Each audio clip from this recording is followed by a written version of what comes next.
नमस्कार स्वामी भक्तांनो. तुम्ही कधी विचार केला आहे का की तारक मंत्र म्हणजे नेमकं काय? या मंत्राला तारक का म्हणतात?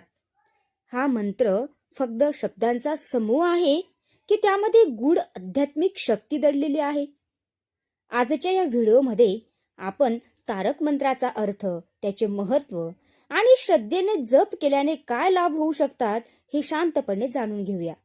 त्यामुळे हा व्हिडिओ शेवटपर्यंत नक्की बघा.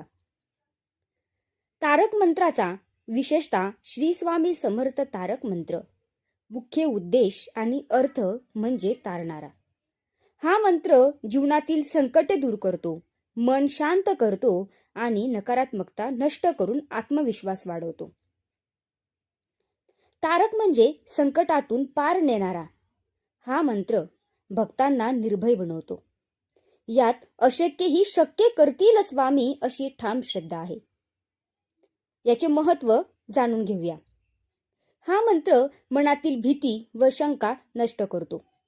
नियमित जपाने घरातील वातावरण सकारात्मक होते, मानसिक तणाव कमी होतो आणि कोणत्याही अडचणीत स्वामींची साथ असल्याचे बळ मिळते. चला तर मग तारक मंत्राचा जप कसा करावा हे आपण पाहू.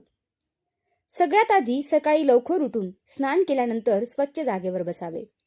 दररोज 1, 5, 7 किंवा 11 वेळा मंत्र म्हणावा.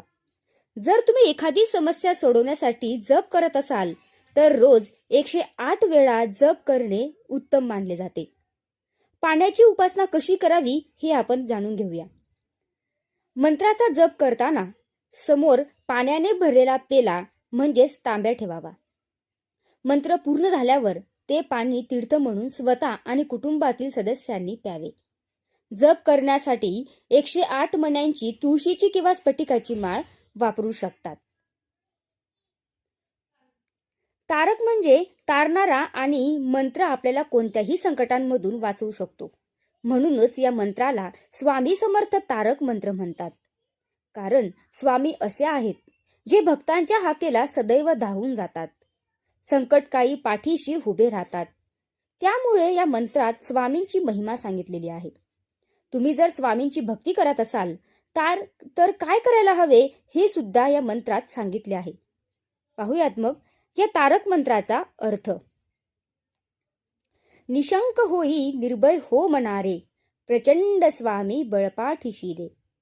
अत्यर्क्य अवधूत हे स्मरणगामी, अशक्य ही शक्य करतील स्वामी, अशक्य ही शक्य करतील स्वामी.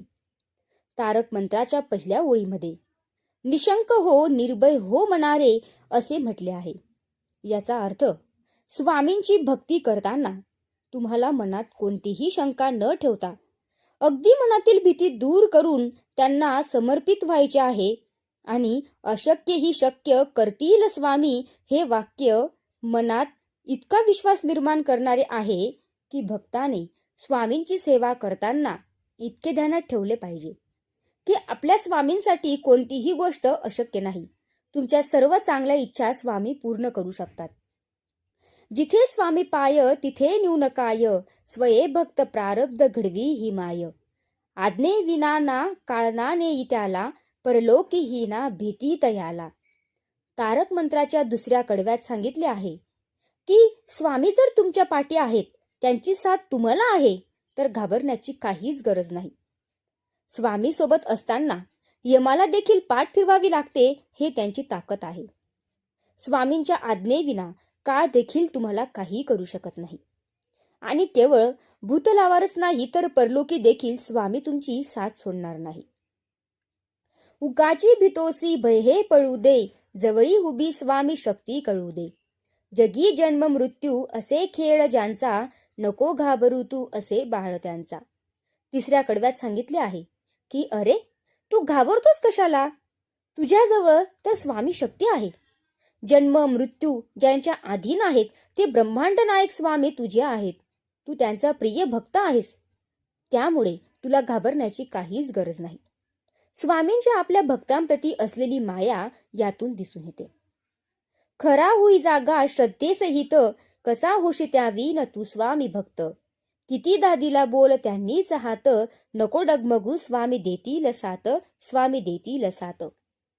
तो भक्त खऱ्या श्रद्धेने देवाला पूजतो, मनोभावे सेवा करतो, त्याच्या पाठीशी देव सदैव उभा राहतो. याचीच प्रचिती या कडव्यातून येते. पवित्र मनाने आणि निर्मळ भावाने स्वामी भक्त असतो. स्वामी अशी भक्तांना नेहमी साथ देतात. त्यामुळे निस्वार्थ भावाने भक्ती करावी. विभूतीन नमनाम ध्यानादि तीर्थ स्वामीच या पंच प्राणामृतात. हे तीर्थ घेई आठवी रे प्रचिती, न सोडी कदा स्वामी जागेई हाती. पंचमहाभूते ब्रह्मांड म्हणजे काय, तर या सर्वात आपले स्वामीच आहेत. स्वामींच्या नामजपाने तुमची वाईट कर्मे नाहीशी होतात. त्यांच्या सेवेचे भक्तीचे फळ तुम्हाला निश्चित मिळते. मनोभावे केलेल्या सेवेने स्वामींची प्रचिती आल्याशिवाय राहत नाही. स्वामींनी एकदा का आपल्या भक्तांचा हात धरला तर तो कधीच सोडत नाही. मित्रांनो, तारक मंत्राचा खरा अर्थ केवळ पाठांतरात नाही, तर श्रद्धा, विश्वास आणि सातत्यपूर्ण नामस्मरणात आहे. मन शांत ठेवून आणि निस्वार्थ भावनेने जप केला तर अनेक भक्तांना त्यातून मानसिक आधार, धैर्य आणि अंतशांतीचा अनुभव मिळतो. जर हा व्हिडिओ तुम्हाला उपयुक्त वाटला असेल तर लाईक करा, तुमच्या इतर स्वामी भक्तांपर्यंत शेअर करा आणि अशाच आध्यात्मिक माहितींसाठी आपल्या चॅनलला सबस्क्राईब करा. श्री स्वामी समर्थ.